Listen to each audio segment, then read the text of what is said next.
Welcome to the London Architecture Series. This series is a partnership between the Museum of London and the London Society of Architects. Tonight we have Alex Josephson from Partisans Architecture in Toronto. Alex has co-founded Partisans in 2012 after studying architecture in the University of Waterloo, then the University of Rome, and last, the Architectural Association School of Architecture, AA. Alex is the recipient of the numerous awards, including the Ontario Association of Architects Best Emerging Practice and Design Excel Award. We touched something here. Partisans is comprised of architects, designers, thinkers, and cultural enthusiasts who work across all scales and is devoted to a cause, high-performance designs that strives to make the improbable possible. Alex is the only Canadian to have ever received the New York Prize Fellowships at the Alen Institute. Alex was named in 2016 Best Emerging Designer by the Canada Design Exchange. He currently lectures at the University of Toronto, Daniels Faculty of Architecture. Please welcome Alex. Thanks, man. Hi. Can everybody hear me? Great. Thank you, London. I'm happy to be back. I wanted to say to my classmate, Mr. Olson, thank you. Mauricio, thanks a lot. And one clarification, I dropped out of the AA. I was only there for like a couple months. So if anybody's watching from the AA, I clarified that I dropped out. 10 years of architecture school when I was cooked. So I'm gonna well, it's not liking me. Now it's liking me. Great. All right. So let's see if this works. It works, great. So the name of the talk I want to give tonight is RPM. It's a double entendre. It means revolutions per minute, but it also means resistance, play, misbehavior. I think that we live in an age that's constantly being redefined by a compression in time. And we're pressured to deliver and think and dream so quickly that we also start to obsess with the final image instead of the process. And so I want to talk a bit about the process tonight and how we got here. Obviously, we didn't call ourselves Alex Josephson, Puya Bakhtash, John Friedman, my fellow comrades in arms at Partisans. We could have called ourselves PB&J, but that would have been also a funny name as well. But I do like PB&J. Fundamentally, Puya and I, when we started Partisans, we fought a lot, and we liked that. We had very different views, and we think that architecture is fundamental to societies as a manifestation of our values and dreams. And we also think that great architecture, we know that great architecture is a result of an incredible amount of collaboration. It takes a village. And so we're really kind of like fighting for a cause. And we see ourselves as, especially in Canada, fighting against the status quo. It's a very difficult place to practice architecture. It's a very difficult place to become an architect. I think I finally made it through the system at the ripe old age of 37 last year. So I'm very happy to call myself an architect now. But it's a lovely country. It's a great country, but it's a tough place to practice architecture. And I want to talk about how we can be one of the great architectural and design thinking communities in the world. I think that Canada has a lot to offer, and especially the new generations. So our first projects were really kind of like acts of resistance. This is a projection for the Alen Institute New York Prize Fellowship.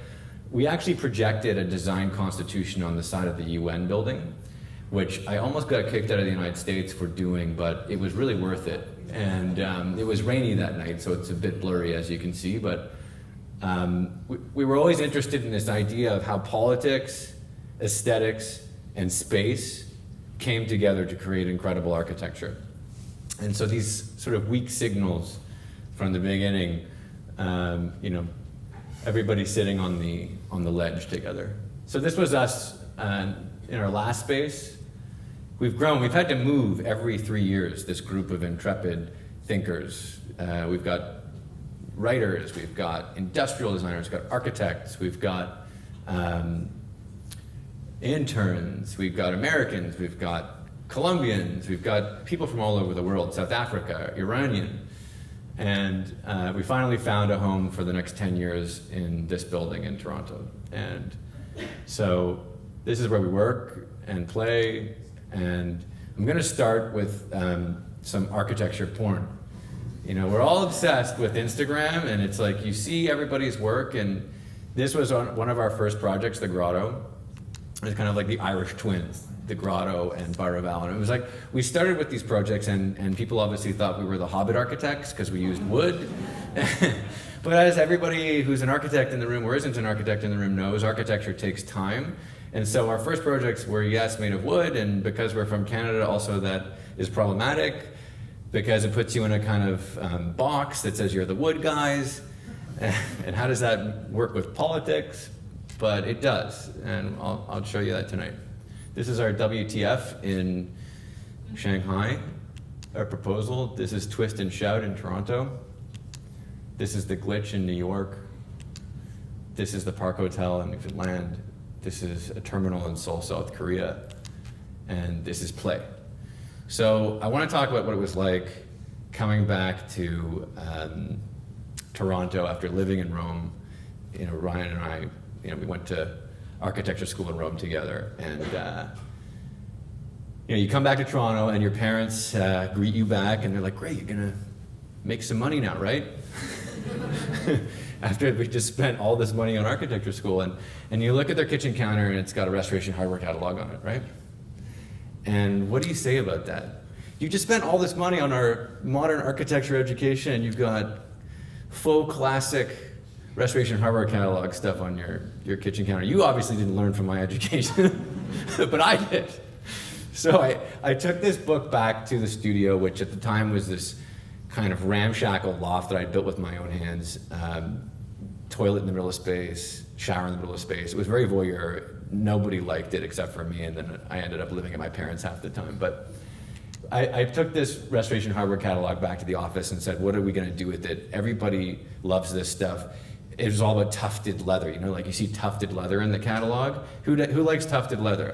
Come on, I even like tufted leather. No one here? Come on, don't be bashful. There you go, one person.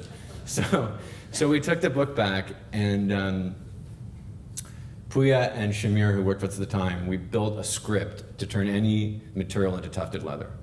And so we made this bench, and we sold quite a few of these benches. But you know, like this thing was an act of resistance unto itself, and I eventually presented one of these to my parents, and they thought it was very funny.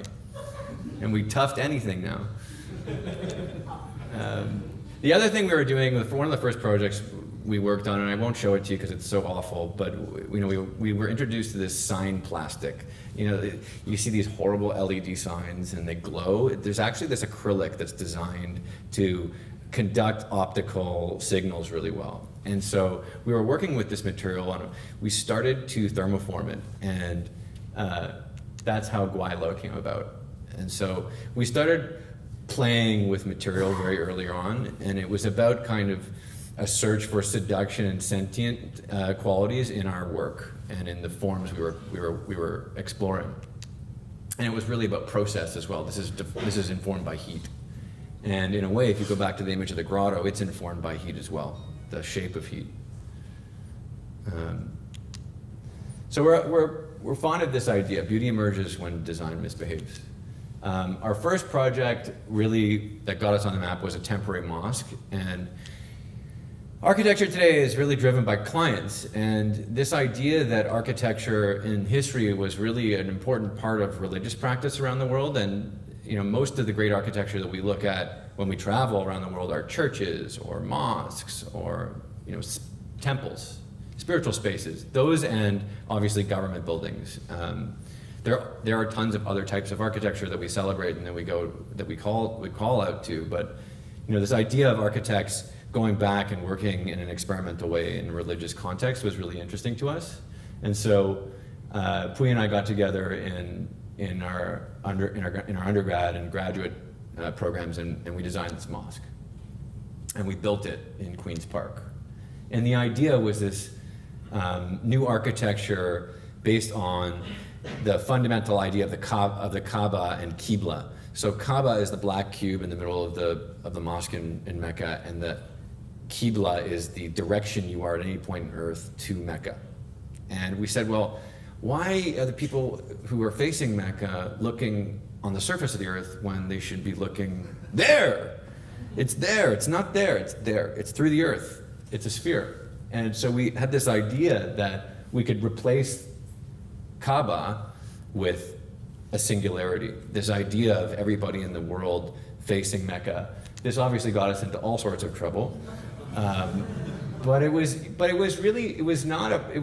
really serious thing, and when we thought about this historically and theoretically in the context of the religion itself, the Kaaba is this black cube, and it's supposed to represent an abstract void. The founding act of Islam was arguably when Muhammad came back from Yathrib and took all the pagan idols out of the Kaaba and smashed them. And this idea of emptying it and creating a void is still an important aspect of the practice of Islam. It's one of my favorite lines of the Quran is, God is light upon light. And this idea of a void seemed an appropriate architecture for this act of devoiding a space. And then we had no work. So we started writing, and we saw all these buildings. There was a lot of frustration, actually. We were in Toronto, and we didn't have big jobs, but there was all this stuff going around, condos, and we thought, well, why don't we get in these works? Why don't we get any condos? And obviously, as a couple of neophyte architecture grads, you're not going to get a condo. But we were frustrated enough with the way condominiumization in Canada was going that we decided to write a book. A critical review of the architecture we're producing across Canada, the condominiumization, the spreadsheetization of architecture. And we wrote this with Hans Sieblings, and so there's an activist gene just in these early moves. And we also advocated for, and we still do, that every city should have a chief architect. Most cities have a chief planner, they don't have a chief architect. How architects decided that they didn't want to be on equal footing with planners, I don't know, but we have to reassert that. I don't know how many architects or planners are in the room, but if you are, rise up. How does density work in Toronto? Who's working for who? And we go on. Then we won this interim activation of Ontario Place, which was closed in 2012. I don't know if anybody knows Ontario Place, but it's one of the most important pieces of modernist architecture, metabolist architecture and modern architecture post-war, designed by Eb Seidler and his team in 1966 for the Toronto sort of nod to the Expo in Montreal. And we won the plans to sort of reactivate the entire site, fix the buildings up. And the reason I'm showing you this is that we were tracking jobs, we were trying to find jobs where everybody else was sort of disinterested. You know, they didn't seem like perfect projects, they didn't seem like perfect clients, and we saw opportunities, I think, where other people thought, no, this isn't worth our time. The Amazon bid. So when Toronto decided to do its Amazon bid, they came to us to put it together. And the reason they came to us, I think, is because we've started to create this, the possibility that an architecture firm does more than a service of providing drawings. You know, a lot of people think that when they think of an architect, they kind of think of an old white guy. And, you know, this idea that there's just a group of people sitting in a room drafting or CAD monkeys is just simply not the reality of what architecture is supposed to be about. It's a part of it, but it's not everything. And this idea that we became pencil-pushing CAD monkeys is such a tragedy. And that's part of what Partisans is about. So they hired us to do this, and we quarterbacked the vision for the Amazon bid for HQ2 in Toronto, and we actually fought hard with Toronto Global to make sure that Toronto was just using this as an excuse to tell our story. You know, Canadians don't like to celebrate ourselves much, And so this was all about celebrating Toronto and the region and telling our story. We didn't have a book that did this, if you believe it or not, before the Amazon bid was asked and came about. So we put this all together, and it's all very anodyne in a way. But when you put all this stuff in one place, it becomes very potent, and it's been tracked to be downloaded hundreds of thousands, tens of thousands of times. And who knows what the kind of economic benefit to the city's been to just be able to say what it wants to do. And I think that one of the most powerful things architects can do is help people tell their story and manifest it through design. And then hopefully something becomes physical. But this idea that you're there in the beginning, actually creating the raison d'etre for the project, the brief, instead of responding to it. I'll just go through this quick. So, objects of desire. So I'm heading back to the sauna now. The Georgian Bay is one of the most incredible landscapes in the world. It's one of my favorite places to visit, and it speaks to just a quintessential Canadian experience. And this was our first built project. This was our first standalone piece of architecture, all 150 feet of it. It's a box perched over the side of a cascading sheet of Canadian shield, softened by eons of glacial movement. The original sketches that inspired us were other famous landscapes in the world, like Giant's Causeway. The idea that the Georgian Bay isn't well known around the world is sort of a pity, and I think that we need to celebrate our landscapes more in Canada, because they're just as worthy as other places. Look at this.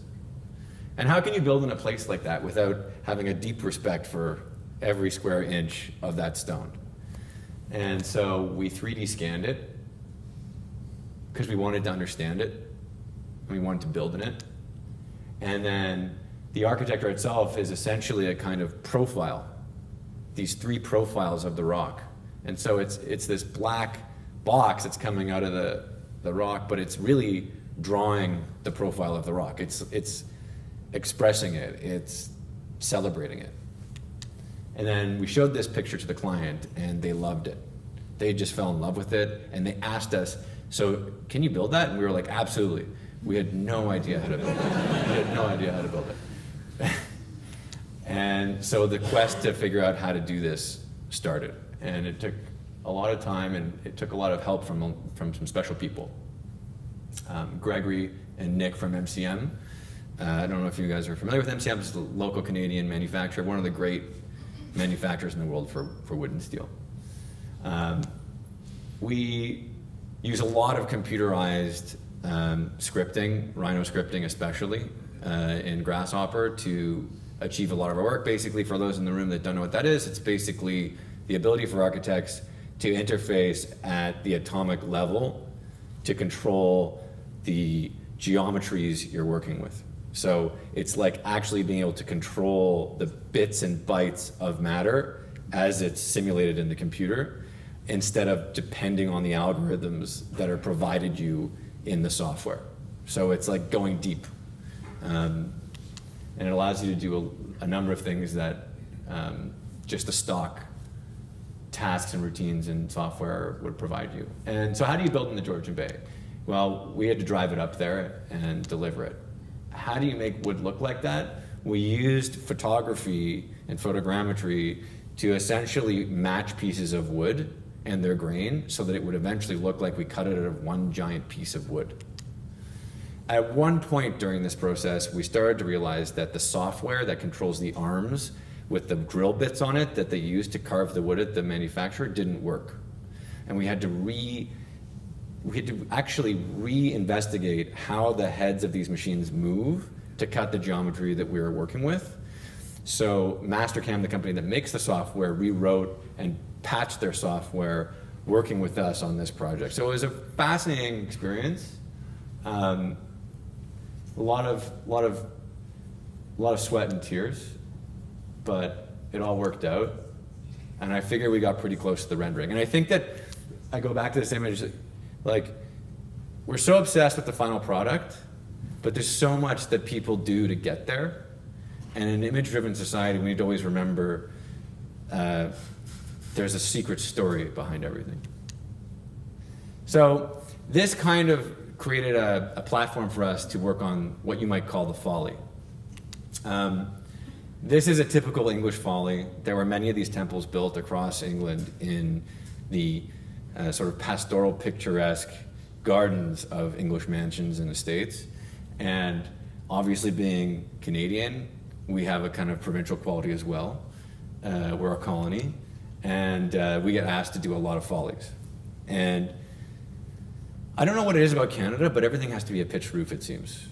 It's a box or it's a pitched roof. And it's like, one thing I know is that people feel more comfortable in things that aren't pitched or boxy. I know this. We did a workshop recently with a group of people. We're working on a wonderful project with the CMHC. And it's with youth who are aging out of care. And we had a workshop at our studio, and almost universally they were like, can we not live in a bad box? And it was to build infrastructure for children 17 aging out of foster care and communal homes. And there's a big gap in that. And so I want to go deeper into it, but basically we're asked to do all these follies. And we thought of the pitched roof house and all the extrusions we're seeing across Canada and boxes we see about Canada, and we wanted to like break it. We wanted to break it. And so we took the extruded box, we took the peak roof, and we split it open. And what we got was this sort of ephemeral object sitting over a landscape, perched over a pond in the winter that looked like that. And it's really like a light scoop. And so this is about to start construction. I feel like it's really like a lens for nature. Everything here is a folly. Black holes. So inevitably when you're working with geometry like this idea of gravitation and curvature of space, all of this kind of comes back to you, and I kind of love the idea of the cosmos. And I want to call this home the singularity home. So you drive into a property, all you see is a box on top of a hill. And then you come around the corner, and it's actually, the hill has been recreated by a roof. It's slit open, and then there's a stair up. And underneath is a pool. And then there's a breezeway between the two. And then there's a porthole. And then at night, it looks like that. And so this idea of the dip just became the perfect way of merging back into the hill while putting the pool where it needed to be. And it became a moment where we could really express some of our interests in this idea of sentient architecture, an architecture that's moving, an architecture that is feeling, an architecture that is unexpected or improbable. But him. Our second project. Architects, I think, need to invent more tools. If that was one thing I've learned in the last 7 years of owning a studio, is that making tools is important. Our clients were tattoo-riddled guys who are really well built, who wanted to build a Spanish restaurant. And so Barraval is really a three-dimensional tattoo. Everybody thinks it's sort of this like Gaudi-esque construction. It's Art Nouveau and organic architecture merged with this idea of biology, this idea of the clients, and this idea of creating your own tools. And the textures you see at Barraval are really just a mistake. We thought that making the grotto was so difficult for these surfaces to be perfectly smooth and link up to each other. So we said, oh, if we put a texture, it'll be easier. We were so wrong. We were so wrong. And in fact, it made even more problems. And if I were to go into the technical aspect of it, we had to actually carve all these pieces with line. We had to actually create lines, and we had to write software to re-normalize what was 90 degrees to a line. And I know that sounds crazy, but you have to go into that kind of detail, I think, when you're working on architecture at this kind of might say boundary, where you're actually simulating the pieces being cut.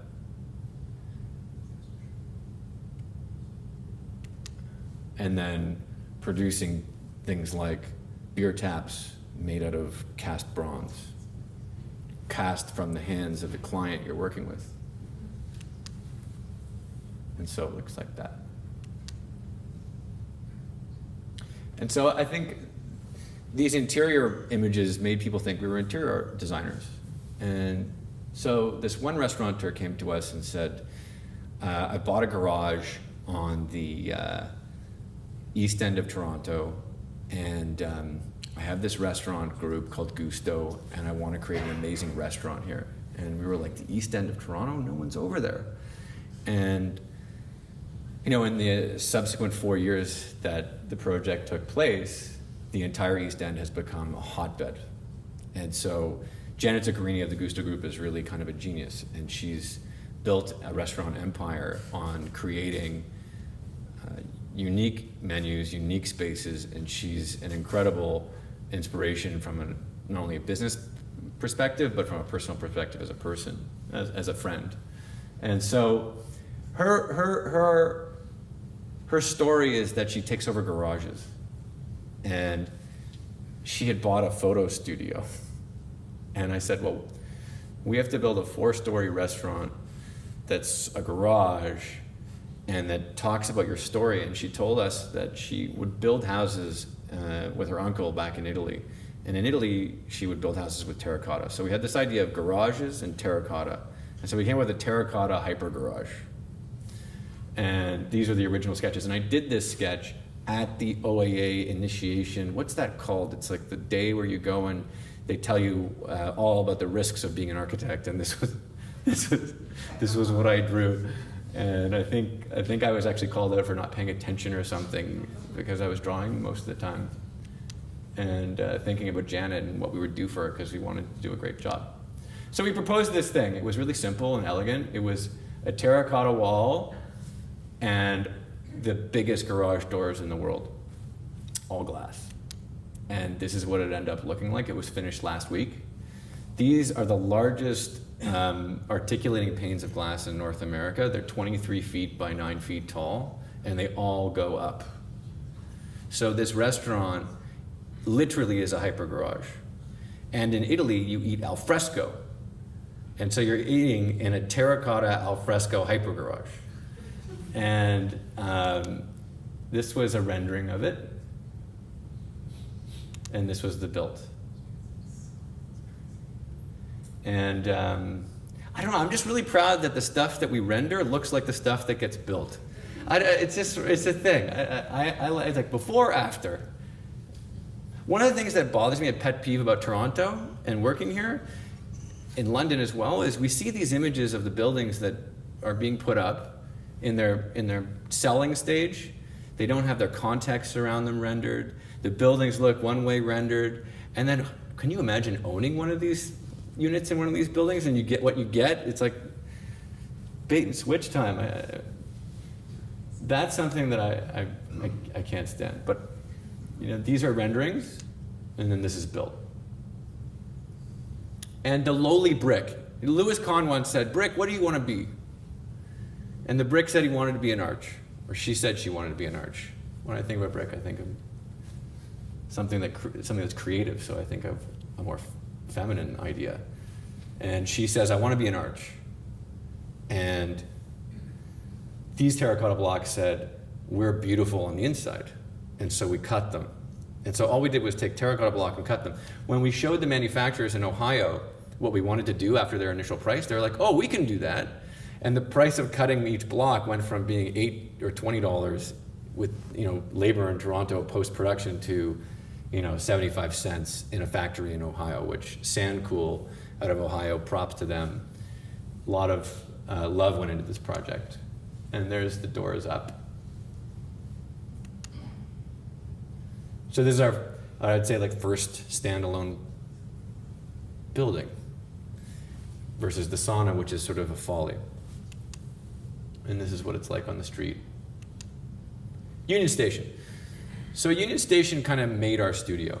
Union Station was, again, one of those projects where everybody was running for the hills.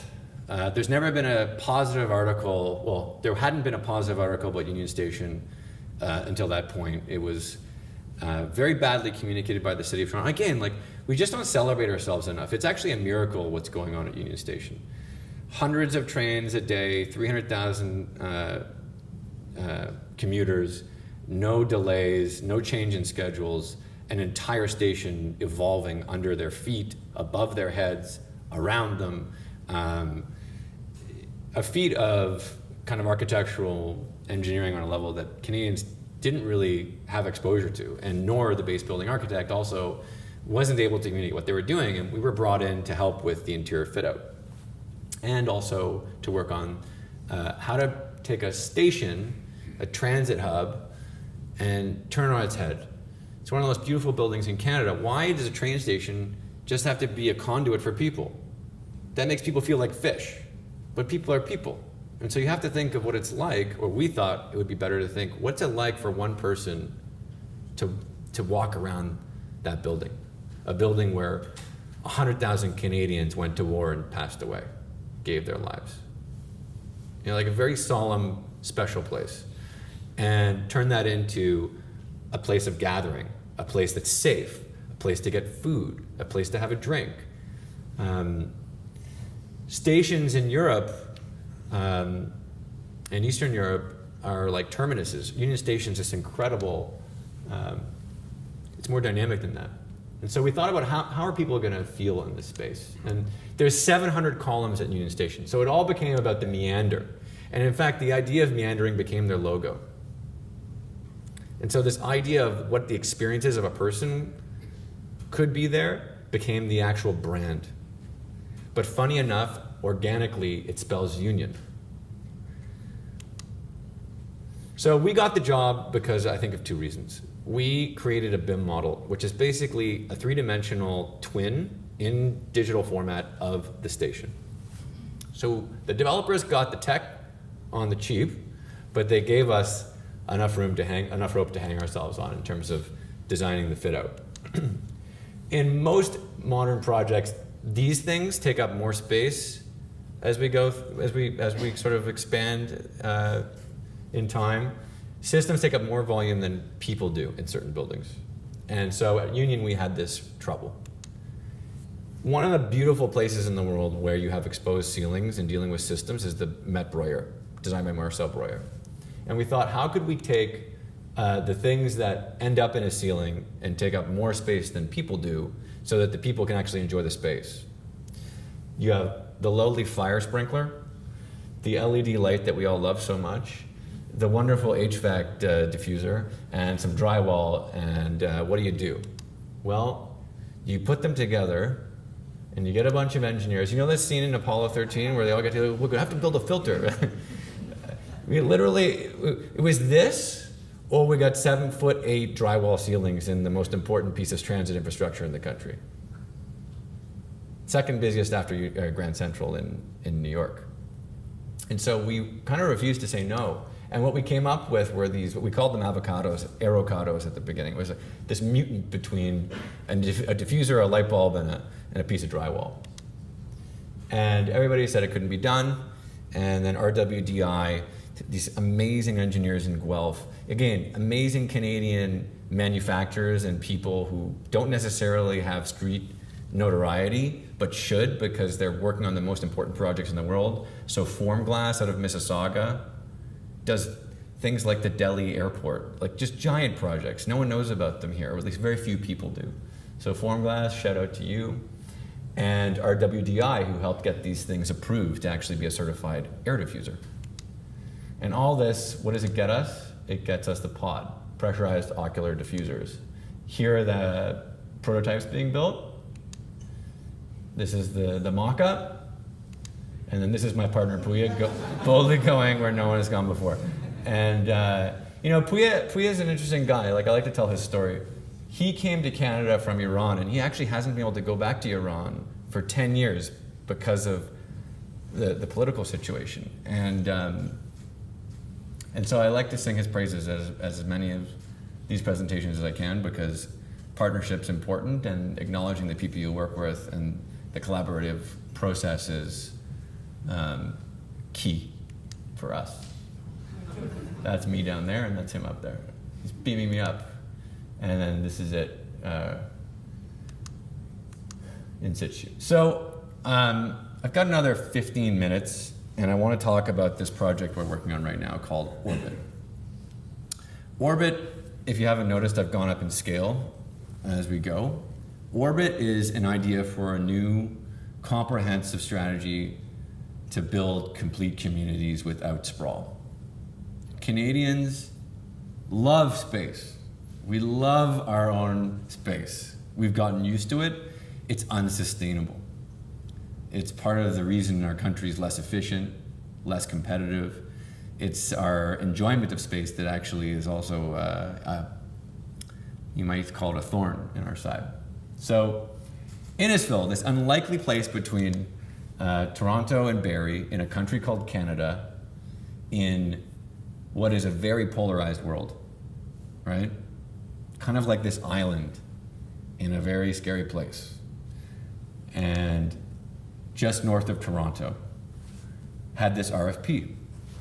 And in the RFP, they said they wanted a vision for a mobility orbit. And this would be a new city between the two cities of Toronto and Barrie, centered around a GO station. Innisfil has 260 square, it's defined by 260 square kilometers. It's got about 37,000 people. It looks like, it looks like this, but if you were to just let the status quo happen and let everybody just do what they would normally do, it'll look like that. And this, if we're talking about carbon capture, carbon footprint, climate change, this can't continue. As architects, we have to think about the nature of what we're building and the culture we're building with the architecture. And it's not that people shouldn't have a right to privacy or a right to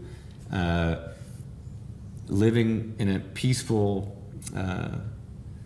wonderful way, but what's the limit? Is everybody entitled to a 3,000 square foot detached home?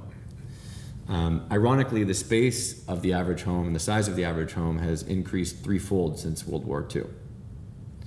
And that has to do with a lot of debt. We've created a lot of debt. So, Innisfil, Barrie, Toronto. Not to scale. Toronto is about 630 square kilometers. Barrie is 100 square kilometers, and Innisfil is 260. Mississauga is about the same size as Innisfil. Mississauga has about 1 million people. Innisfil has 37,000. With a transit hub and an expanding highway and one of the most glorious lakes in the country right next to it, there's no reason that in 100 years Innisfil couldn't be just like Mississauga. The question is that right? We said it's not wrong, but we have to do it differently if that's the possibility. So how do we get to a new solution that isn't this? And why Innisfil? So one of my favorite architects did this in the late 1970s, John Hayduke, okay? And spark plug in a field. GO Station, GO Metrolinx decided that they'd put a station in the middle of a field. I didn't decide that, they did. It's part of the growth plan of Ontario. So this is where the station would be planted. Every station has a development plan that involves privatization. So instead of the province building the station, private interests build the station, you get a better outcome. That's the idea. So Innisfil is different in the sense that there's nothing around it. And Innisfil is different because it's run by a group of incredibly progressive people. It's also a very limited group of stakeholders. There's only about 10 groups of people that own all the land versus a city where there's thousands. So you have consolidation, you have progressive minds. They are the only municipality in Ontario that has an Uber pilot for their transit system. So their transit system is all Uber, which is fascinating. And you can pay your taxes with Bitcoin, go figure. The mayor, Mayor Dolan, is one of the most curious, open-minded politicians I've ever met. City planner and CAO and staff are incredible.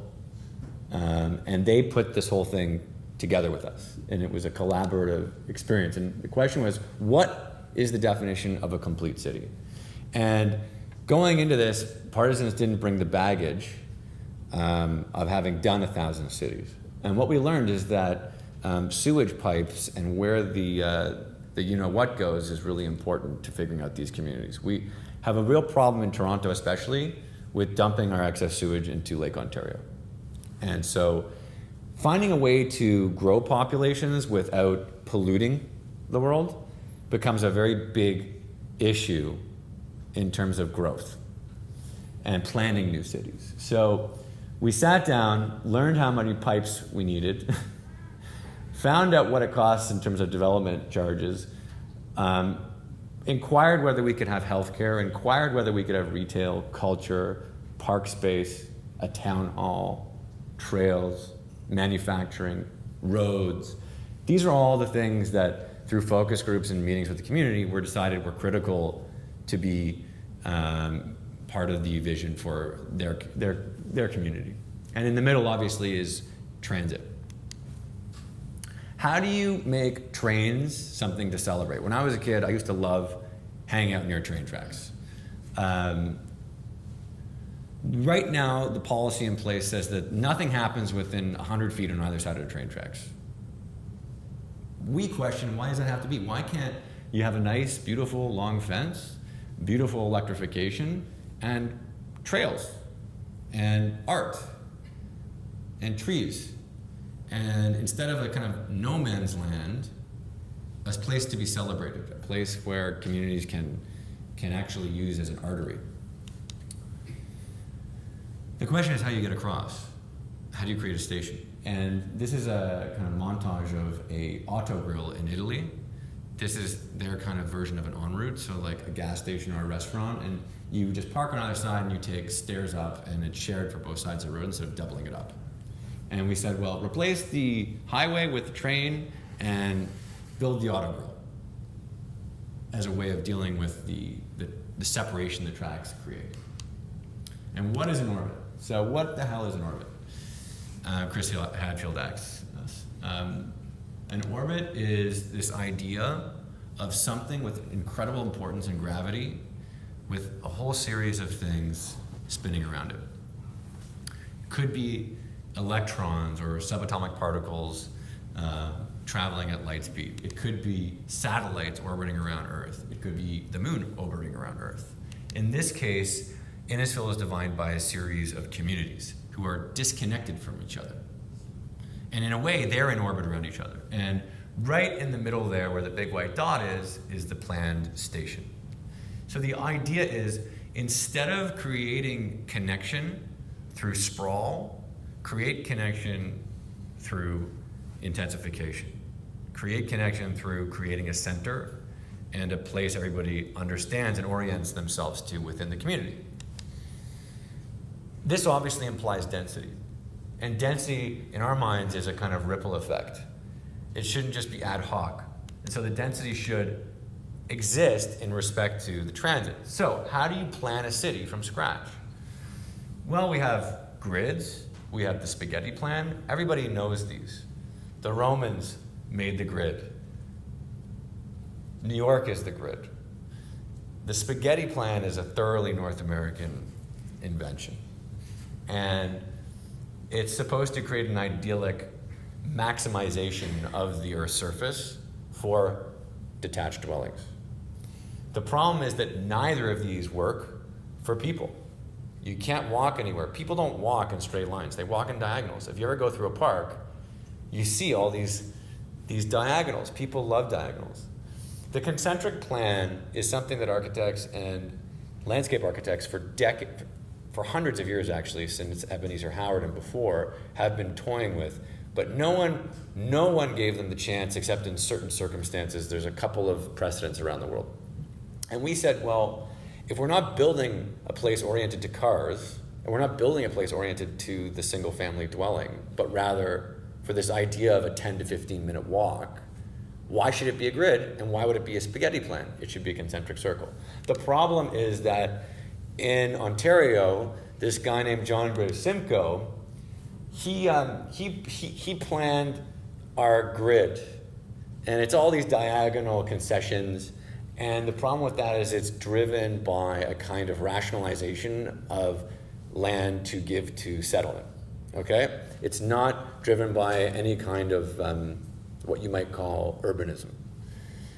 Burning Man is an interesting precedent because if you're in there, you see that concentric plan working in real life. It's an incredible experience to go from one side to the other. There are built examples of this around the world, and I'm going to show you some precedents. But basically what we did, we didn't reinvent the wheel. We took Simcoe's grid, put a circle in the middle, and then created the Squircle plan. So this is a Kaufman project in Moshav City in Israel. They're very low density, but they're all centered around this idea of collective agriculture and independence. So they're sustainable. The Garden City was exactly that. It was an industry-driven plan where the cities themselves were independent and sustainable. Paris is not that. Burning Man is not that. But a hybrid, a mutant, could be that. And so we started to look at other cities around the world, even in Canada, Vancouver, Chicago, Barcelona, Malmo. A lot of people don't see this, but Canada's a lot like Scandinavia. And we should look to them, not hot places, for our cues. So this is the Moshav City. If we were to put a Moshav City on Innisfil, there'd only be 5,000 people. Not enough. If we were to put a place like Masdar City, 50,000 people. Now we're getting close. If we were to put Barcelona there, we'd be at 250,000, which is probably too much. And this is all within a 1.5 km radius. 250,000 people. It's incredible. A 1.5 km radius is about 7 square kilometers. Mississauga is 1 million people, 300 square kilometers. The differences in density speak for themselves. And so we started to lay the city out. And the idea of containing sprawl became the mantra. And so this is the plan. The buildings are really perceived here as green, but fundamentally, most of this is built.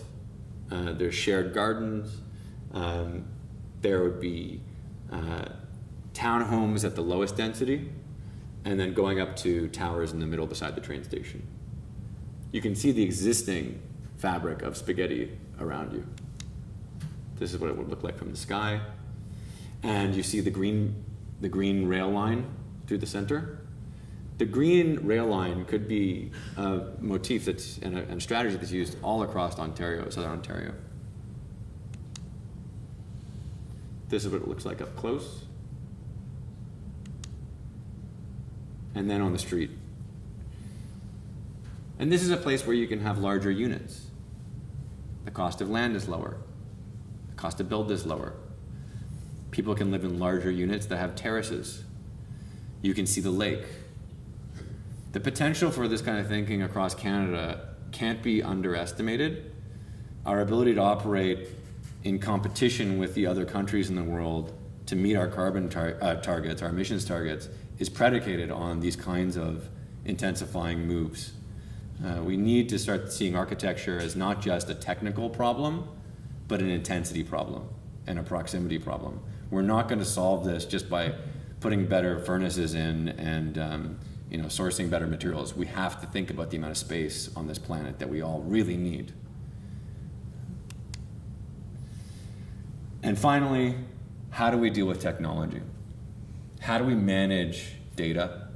How do we work with the city in 3 dimensions? How do we deal with drones? This is all part of the new wave of city building, and the working group, the Mobility Orbit Working Group in Innisfil is committed to building a safe, data-managed city of the future that's an example to the world about how we can live well in proximity to each other. And if anywhere in the world could do it, it's Canada. We came here, we did some amazing things, and it's in our capacity to do this and to be better and set a new standard for the world. So I want to thank you guys for your attention. Love you, London, and I've got about 20 minutes, half an hour for questions. Thank you.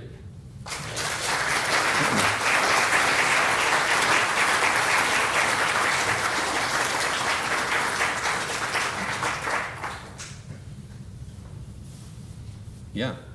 Do you want to take the mic? Precipitation is likely to be a problem. Do you want Did you give any thought to flooding that might occur through Lake Simcoe? And the other question would be, what about runoff if you're paving a large area that is green at the moment? And so what do you do with runoff water? Yeah, so there is an extensive flood and stormwater management plan that's actually already in place that not only the city of Innisfil has built, but the private entities that own the land are actually engineering right now. The infrastructure for stormwater and stormwater ponds has actually already been started. And the idea of using not only porous surfaces, but a lot of green roofs is part of the policy, including the building code update and bylaws in Innisfil. So the idea of stewarding the environmental concerns isn't a side hustle for this. It actually came first before I was even brought in, or before we even won the RFP. So it's a great question. Toronto has had a really hard time with this. I'm not sure if anybody here knows, but almost 1 trillion liters a year of our sewage goes into the lake because we don't have a separate stormwater management system from our sewage system. They link up in funny ways. And so when there's a storm, we end up dumping it into the lake. So no water is going to be dumped into Lake Simcoe. That's not going to happen here. But yeah, good question. Yeah. You surprised me with your one comment you just made a few minutes ago about the grid system not being an ideal walkable community system. Yeah. I've always seen the opposite, but maybe I haven't seen the other. But I was wondering if you could elaborate a little on that. I was very surprised. Yeah. So because we live in the box.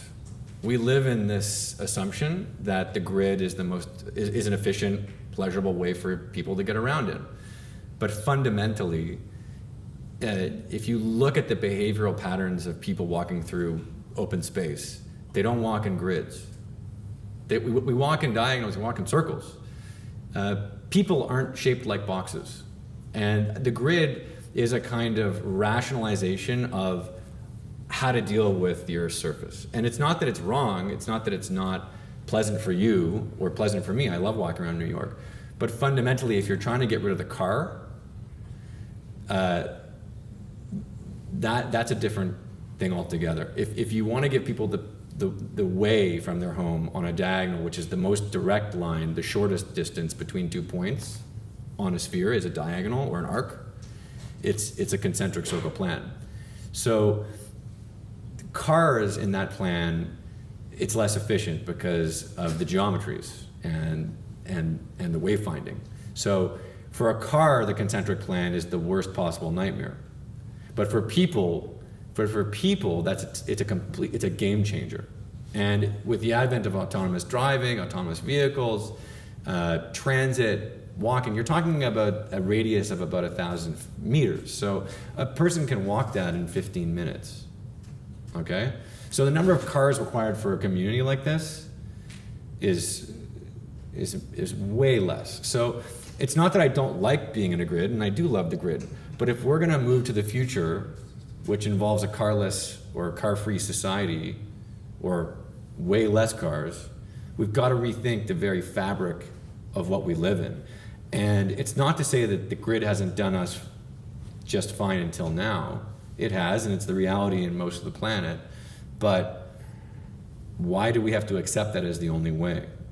And the automobile industry is already right now, they already have, like they have driven the urban fabric of our societies in North America for 100 years. And it's become part of our just subset of thinking. And the fact that those commercial interests in burning fossil fuels and selling product supersedes our efficiency as people to just walk and our density of cities, it's just not right. And it's not going to be a sustainable model for the future. But yeah. Oh God, lots of questions. You're on the front, so you're first. I was just wondering if you could describe a bit about your design process as it relates to some of your renderings and images. You've got beautiful graphics and imagery of your projects, and it Thanks. seems to be a very iterative process, so I'm just wondering how that relates to your design process. We're still trying to figure it out. I think it's like we were like always arguing in the office, like what's our method? What's our look? And it's kind of like searching in a dark room for a voice, but if you're saying it comes off like there's a consistency to it. Well, I'm saying that I'm just wondering through the process, presumably there's some collaboration. Yeah, no. So the process is very collaborative. It's iterative. It starts with sketches. It's modeling in physical form. It's playing in the digital, but it's also about working with visualizers that, Norm Lee, for example, in Toronto, great friend of mine from Waterloo, actually started a visualization company in Toronto. We do a lot of our work with them, but we also do a lot of work in-house. Like a lot of the stuff you saw here is also done in-house. So, it depends. We've worked with visualization companies for the final images in Norway, like Mir. We've worked with Norm Lee. We've worked with Chinese companies, and we also have in-house capacities. So getting to the final image is like sweat and tears and tough and brutal, but it is in the end a collaborative effort between a number of not only entities, but also softwares and platforms. Yeah. What's the population estimate for Innisfil there? Yeah, so it could be between 50 and 150,000 people. And so based on that, the kind of design, in 100 years, what do you see for Southern Ontario or Canada? What is our sustainable population? That's a good question. I don't have the answer to that. But I gotta tell you something. If I go back to that image, remember that image? Remember that image over here? I love this image. There you go. Like everybody that's living in all those other places around the world that lack economic stability, political stability, environmental and geopolitical and geophysical stability, earthquakes, hurricanes, typhoons, flooding, where are they going to go? The United States isn't going to let them in. Seriously.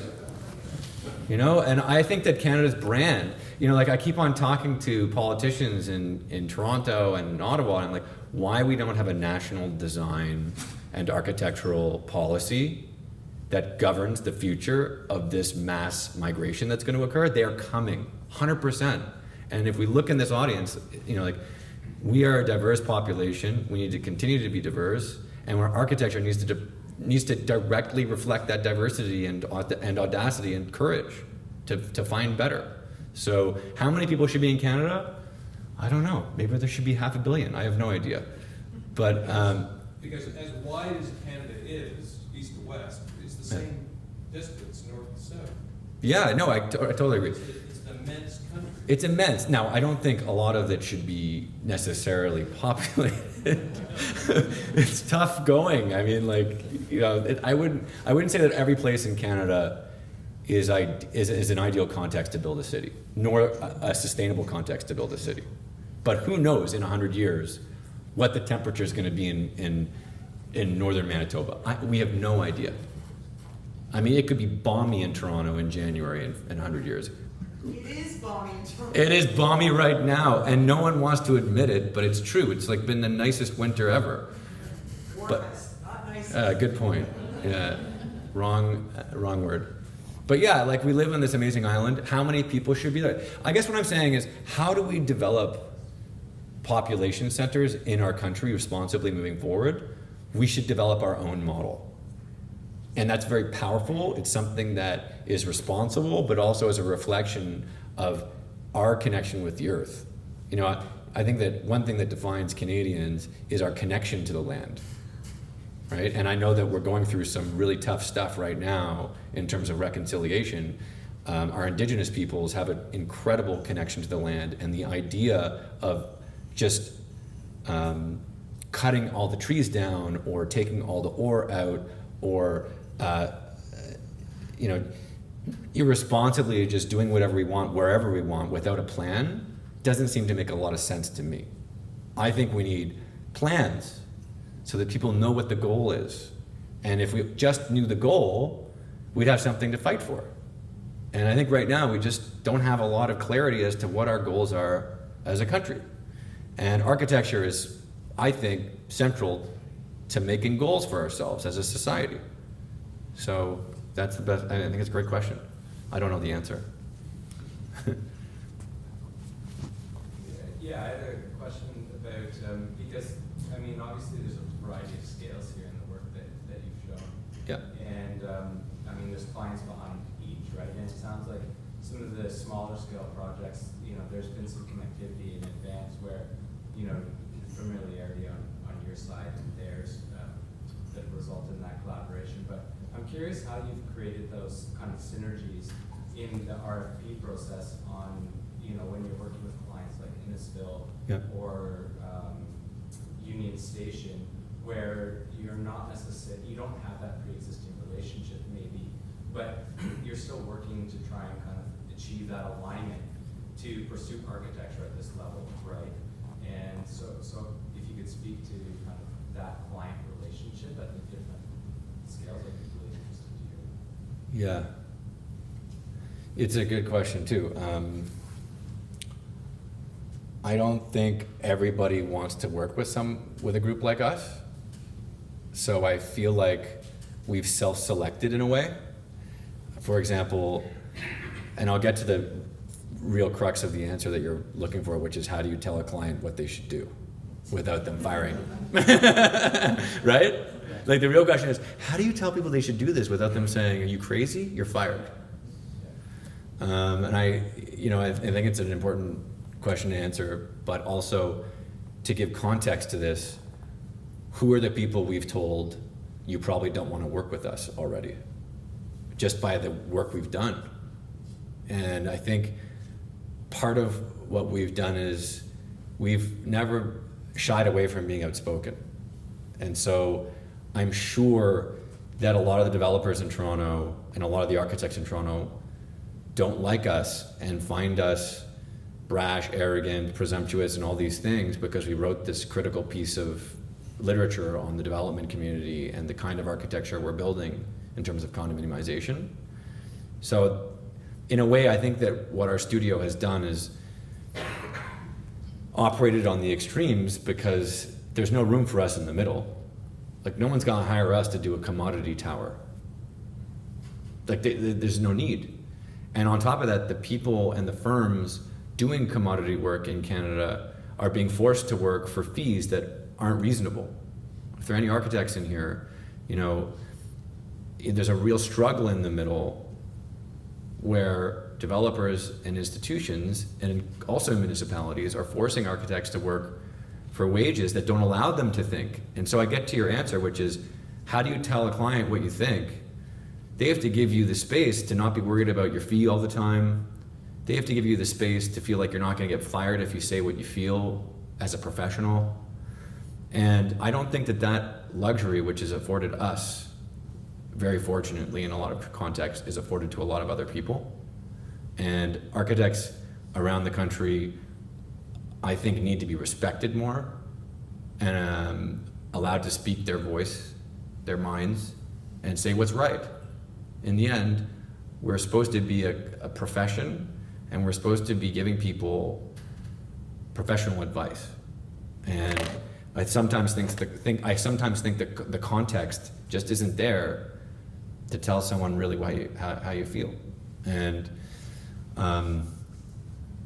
we've probably been fortunate to have people who wanted to work in a collaborative agreement where they wanted us to say what we wanted to do and to feel free to offer them things that they didn't expect. And I don't belittle or underestimate the privilege of the position that we're in to be given that freedom. I don't think everybody has that freedom. Yeah. Does that answer the question? Yeah, it does. Yeah. I mean, the other kind of part of that is not so much the, how do you tell them, you know, this is really what you should do without getting fired. Yeah. But more so kind of creating a fan of your work. And I think part of it seems like people seeking you out and finding like-minded individuals in kind of the progressive folks in Innisfil, right? And maybe the other part of that is the kind of like, you mentioned the going after the RFPs that most people like, we really are interested in this, right? Yeah. But some of those RFPs might have kind of like, I mean, every project I've been on, there's usually a stakeholder who's like off to the side being like, well, I don't know about this. Right? And how do you win over the people who are saying, I don't know about this? And because it seems like you're turning those people into kind of your supporters. Well, I think we have a fundamental, like I go back to the PB&J thing. We're not put you back to Alex Josephson with some banana between two pieces of bread. It's an idea. So the firm is an idea. It's a project. Like our work and our space and the people we work with in our studio is a project. And I think that creates some meaning, I hope. Yeah. And if architecture has meaning, and architecture is a manifestation of our dreams physically in the world, then maybe our studio is a differentiated entity in at least Canada from the perspective of trying to make a difference. And maybe that's what causes those people to gravitate to us. But I gotta tell you, it's not like we're drowning in work. Like, again, the problem is that you guys you're also assuming it's just like, I'm drowning in work, everything's great. I still gotta make a crazy payroll. I still gotta hound people for invoices. You know, it's not, you know, like this idea that it's all so like glossy and great. I don't even think it's like that for the most famous architects in the world. I think that architecture has been so concerned with building totally fantastic pornographic ideas of who people are and what they do, and studios and what their products are, that we no longer are really connected with the struggle to get to where they're going or what they're doing or producing. So, like, how do you convince someone? Maybe they're already kind of convinced about something that they want. They've made a lot of money. They've been innovative. They want to take risk. And I think Canadians. Oh, this is maybe the answer. Canada has learned to somehow believe that we have managed risk. Like, the banks don't lend money to entrepreneurs, or at least not unless you're, you know, in tech or something like this. The architecture firm is anathema to a Big 5 or Big 6 bank. You know, like, so we came out of the mortgage crisis in 2007 like squeaky clean. Not true, by the way. All marketing. Got tons of household debt, tons of debt. So I think Canadians think that we've managed risk and that's what makes us safe. And it's like, no, we just haven't paid the consequences of the risk that we've, shuffled around for the last 25 years yet. And I wonder when we will. Like, we have to start taking more risk in terms of another way of dealing with the world around us, because it can't just be more real estate, more spreadsheets in the sky. Like, we have to innovate. Yeah. At the very last slide, you threw something out that we haven't really talked about. You talked about a community that's easy for people to walk in, that's not car-centric. Yeah. And then you said you were making it safe for drones. Yeah. Are you talking about, hobbyists flying drones, or are you talking about the Jetsons? No, I mean, like, we're going to be the Jetsons. Yeah, and at some point, buildings will float. And why not create the city where that's possible? I know that it sounds crazy now, but what do I have to lose? I'm not going to be around when the buildings float. Are you? I mean, I don't know. Maybe we will be. Maybe we will. But I think the point is that image, which I have on my computer here, which I don't know if I can put back on the screen. Yeah, I can. Because we have a couple more minutes still. This image. So you see these images all the time in like Fast Company and all the magazines, and it's just like, what do these things in the sky mean? What are these drones? What are these things? Some people are scared and afraid of this, but fundamentally all this is a simulation of the virtual city in the sky and the infrastructures that are going to need to be controlled, like the air traffic systems above cities. So a smart city, if you were to dumb it down really, is a virtual twin of an existing, say, standard grid city or this city in the sky, where these new technologies like drones will be allowed to fly. So in the same way that there are air traffic systems for planes, there will be air traffic systems for delivery drones and so on and so forth. But also, we're going to be flying in drones. We're going to be commuting in drones. This is like, hey, like in 1905, how many people owned a car? And if you said you were going to be flying to Egypt from Toronto direct in 1905, they'd say you were crazy. So the idea that a person is going to have a cost-effective helicopter that can fly them from point A to point B within a system safely isn't really much of a leap, right? Not really. And all this is a simulation of what those virtual networks might be in the sky, or signals, communication signals, and a way to control and a way to simulate that control over the systems that manage the data and the transportation systems that are going to exist apart from those limited by gravity. So in a way, the orbit is the perfect name for this field because it presupposes the potential to control gravity and to live off the ground.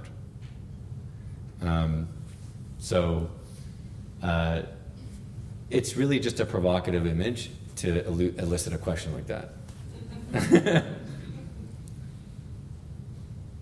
Yeah. I kind of got a question as well. You showed a couple digital tools at the beginning with your early works, like Grasshopper, Mastercam, Point Clouds, and things like that. Yeah. And I know the process with those can be extremely serendipitous, like with the design process. You discover stuff, yeah. Yeah, exactly. So Yeah. You should have done my speech. That was a perfect word, serendipity. It seems Yeah. like those early works are kind of, they finish off with that feeling to them. How does that translate to a project of this scale? That's still a key element to the work, to your work. Oh. Oh God. Maybe I think that's a question of methodology, right? So I would say what would define my description of the people we work with is that they're fundamentally able to learn and be curious.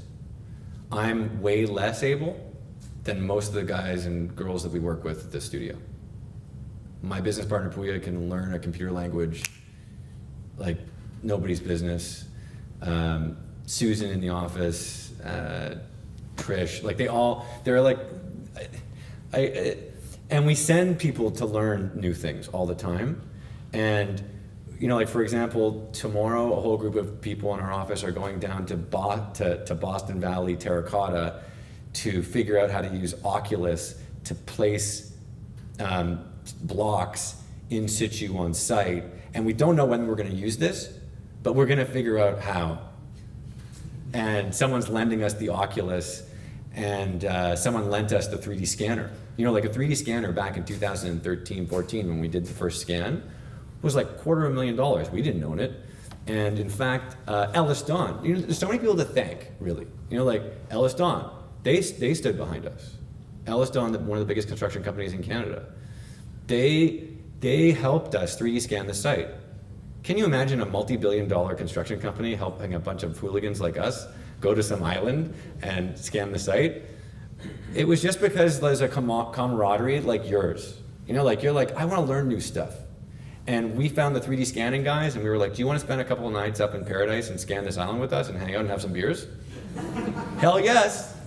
You know what I mean? Or like, you know, I didn't show the Farmageddon project. There's a lot of projects I didn't show tonight because an hour is short.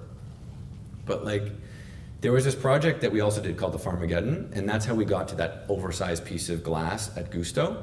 So the Farmageddon is a project that, I mean, I don't even want to know where our studio would be if this client hadn't gotten divorced on day one of the construction project. Yeah. So yeah. Like, this is the thing about architecture. You can be literally watching a concrete truck pouring your first load of concrete onto a site, which I was doing, and watching my client cry because his wife said she was leaving him. That changed my life. And, you know, like just to watch that. And so I'm gonna get to the technology in a second. The way that project happened with this giant oversized piece of glass was we found out about this company called Agnora, another company we have to thank. You know, these guys that up in Collingwood that do these oversized huge pieces of glass for Apple all over the place. And we sniffed them out somehow. I guess I'm not talking about, you have to be so curious, everybody around you has to be curious and supportive and allow you to, like, just go. And so Puya and I got in my Jeep, I had my snowboard in it, we went to Agnora, we said, hey, what's up? We sent you the email. Do you want to show us this glass stuff?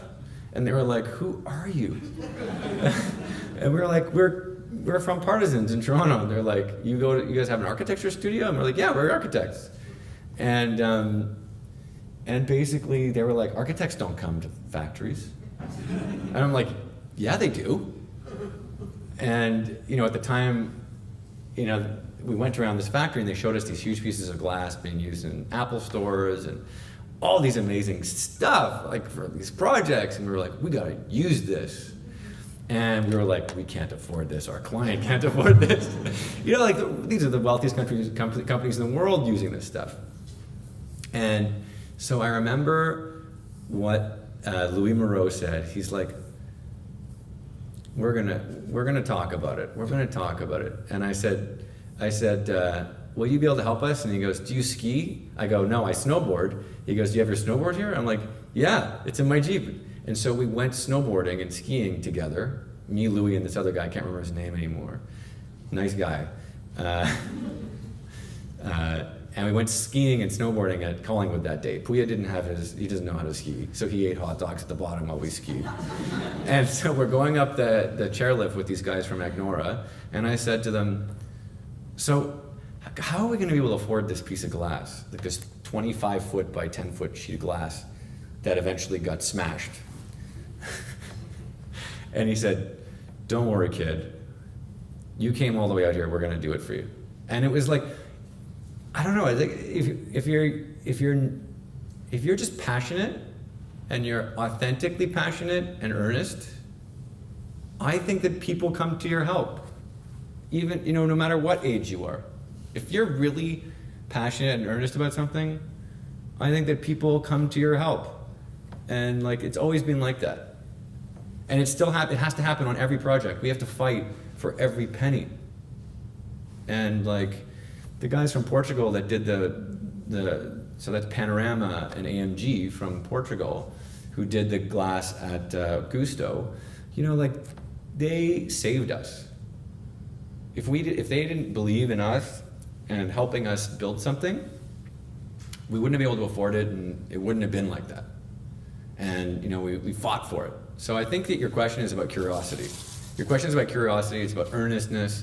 It's about, like, believing in your collaborators, and being a sponge, and also willing to fight for something. Yeah, you got another question? Yes.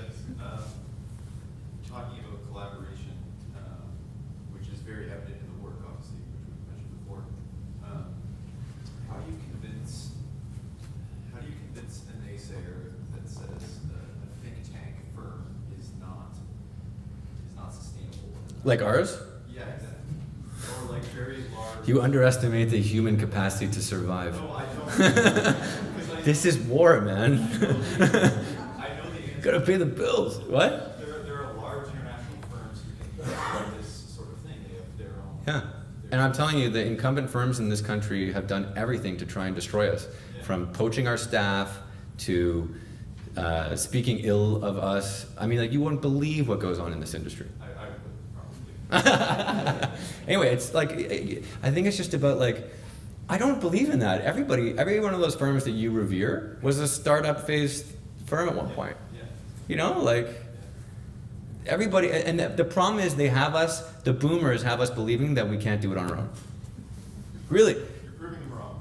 Well, trying hard. I got lots more time. I'm in London for the night, so. If you guys want to hang out. Yes! Obviously, your early projects were self-initiated to Yeah. sort of create a voice. Now that you're getting more commissions and stuff, do you still have a solid focus on self-initiated projects? That Yeah, are man. focused in Oh, totally. research and Yeah. developing ideas and stuff? Yeah, I think that I think if you're an architect or you're a designer, the most important thing is the projects you want to do that you just have, you thought about in the shower one day and you're like, I want to do that. Or you were driving, like, I like to drive when I'm really stressed out. Like, and you get these ideas, and why shouldn't you activate on them? Like, why are you waiting? Like, how can we wait for someone else to do our work to help? Like, I feel like there's so many good ideas and so many great people in our office that we're constantly trying to. That's a whole separate project, having your own projects, and you don't need a client. You do, but I think that, you know what, Waterloo taught this. I would say Waterloo taught this. Waterloo, I think, is all about the narrative. We take this course at Waterloo School of Architecture that is central to the, yes, old classmate over there. Waterloo has this incredible little course run by Bob Wilger in the beginning. Scary guy. Remember Bob Wilger? Oh my God. And Rick Haldenby and Robert Jan van Pelt. It's called Iconography. And basically iconography was about how to read narrative, how to read story and history, but also the importance of how architecture is a narrative as well. And your ideas are a kind of story that you can write into being through whatever medium, if it's thermoform plastic to, 100 stories of steel. Like, I think it's all doable, right? And if you look at New York, there's architecture firms, and this goes back to what you were saying before, and your question, like, I can't remember the name, is it RDA or something, and Apollo in New York, they're owned by architects. They're architecture developers, and they're building some of the most interesting buildings in New York. Some of the great architecture in New York is by architect-owned developers. And I don't have the resources or the access to capital. It's very difficult, I think, in Canada to do that because of the way the banks work. You can't get a loan. In New York or Jersey or most of the United States, you can get construction financing if you have zoning for a building and a design without any units sold. In Canada, the bank tells you what and when and how. Like, you have to, it's all driven by the banks. And if anything's holding this country back, it's our banks. Like, they're not doing us any favors. Seriously. And what's the statistic in Canada? A male Canadian is more likely to get hit by lightning than switch banks. I think that's a real statistic. Tell me how crazy that is. I could be total BS right now, but I think it's true. But it sounds true, right? Makes sense. Yeah. Steve, for which the question, where do you see yourself or the company in 5 years? Do you see yourself maybe dwell and undertake some of those ideas? Because you probably know by now that some of those ideas, they don't get fruition. And sometimes with all the spirit and passion, they're not enough, right? You hit the wall, right? Yeah, I think there's definitely like headwinds from the perspective of access to capital for entrepreneurs in Canada that aren't existing in a STEM-based environment. So engineering, so on and so forth, tech. Like, the access to capital for social entrepreneurship in Canada, social sciences and humanities from traditional banking and funding outlets is, I mean, I can only describe it as a desert, really. We have a viable business, and CIBC they're just like, yeah, you're just a service business, man. So I think we need a new format for financing, and I think that question leads to how Canadians invest in ourselves and what we see is deemed a good investment. The Canadian government, thank God, has helped to support a lot of our tech initiatives, like those pods at Union. The research and the R&D to engineer those is something you can get tax credits for example. But you have to spend the money to get the money back. So when you're dealing with really engineering-driven solutions like that, where you're actually inventing a piece of a mechanical system like we did, then there's access to tax credits. But you have to have the money to do the drawings and do the testing before you can get access to any of those credits. So it's very difficult. I don't know the answer to your question, unfortunately. But I think architects could band together and make their own bank. Why not? There's got to be 20,000 people who have an architecture degree in Canada. We'll find an architect, developer. Yeah, I think that we are way too conservative and way too convinced of ourselves as a system and a structure. Right now, I really believe that there needs to be alternative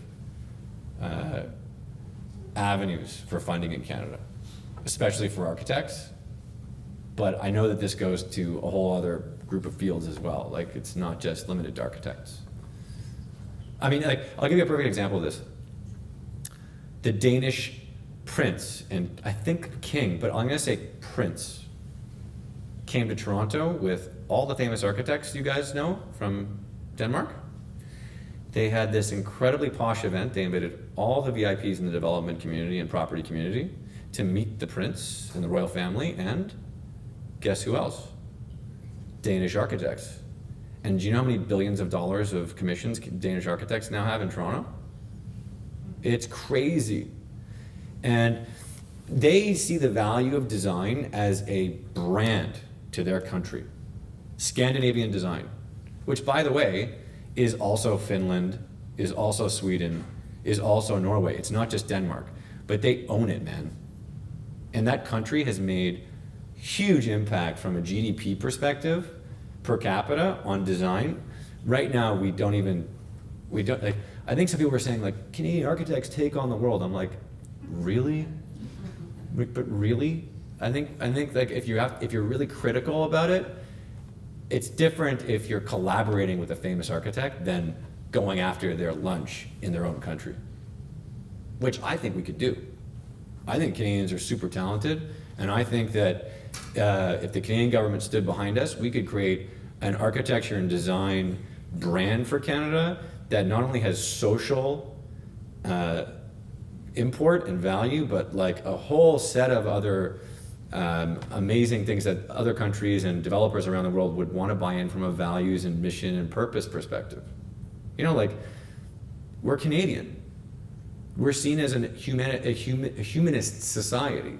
So like, if you have developers around the world who are also humanists, and they see the value in our culture and our thinking, why aren't the best brands from design and architecture being exported? There's no plan, there's no architectural vision at a federal level, there's no export plan for architecture and design at a federal level. There is no Justin Trudeau or groups of that level going around the world to sell Canadian architecture practices in a meaningful way. Or if they are, I'm not invited. But I really don't think that there's a meaningful budget and policy in place in the way that Denmark has. And we leave so much money on the table. And the idea that we're just like welcoming all these architects to Toronto and Canada, like, yes, come and build here. Well, why give the best projects to them? You know, why are we not able to celebrate ourselves and give? I know that sounds very, very patriotic, but dare I be Canadian patriotic? You know, like, I think someone has to be. Write your, Adam Vaughan. So Adam Vaughan is trying to create a national architecture and design policy framework. Write your member of parliament. If anything happened tonight, beyond you guys just writing a 5-line email to your member of parliament saying, I saw a talk about the importance of Canada exporting architecture and design thinking to other countries. Denmark has done this in Canada. Why aren't you guys doing it? Adam Vaughan's working on a plan. You should do it. It'll benefit us as a country. Boom, just write it.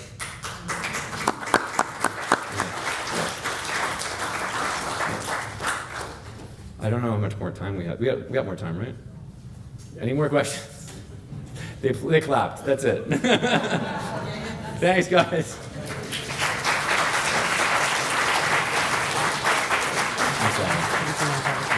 Fantastic.